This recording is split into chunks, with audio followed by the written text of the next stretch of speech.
চীনের তিব্বতের প্রত্যন্ত পার্বত্য অঞ্চলে শক্তিশালী ভূমিকম্পে মৃতের সংখ্যা লাফিয়ে বাড়ছে। বার্তা সংস্থা এএফপির প্রতিবেদনে বলা হয়েছে, ভূমিকম্পে এখন পর্যন্ত 53 জন নিহত হয়েছেন। দেশটির রাষ্ট্রায়ত্ত সংবাদ মাধ্যমও এই খবর জানিয়েছে।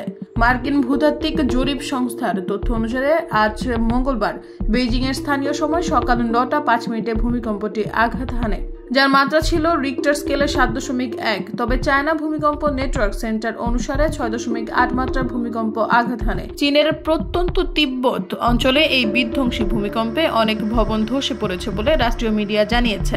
প্রতিবেশী নেপালের রাজধানী কাঠমান্ডু এবং ভারতের কিছু অংশ এই কম্পন অনুভূত হয়। সিনহুয়া সংবাদ মাধ্যম জানিয়েছে, মঙ্গলবার সকাল 9টা 5 মিনিটে জিজাং স্বায়ত্তশাসিত অঞ্চলের জিগাসে শহরের নেপালের সীমান্তের কাছে ডিংরি কাউন্ট্রিতে ভূমিকম্পটি আঘাত হানে। তারা আরো জানিয়েছে, এ পর্যন্ত 62 জনের আহত হওয়ার খবর পাওয়া গেছে। 1000-এরও বেশি বাড়ি বিভিন্ন মাত্রার ক্ষতির সম্মুখীন হয়েছে। ডিংরি কাউন্ট্রি এবং এর আশেপাশের এলাকায় খুব শক্তিশালী কম্পন অনুভূত হয়েছে।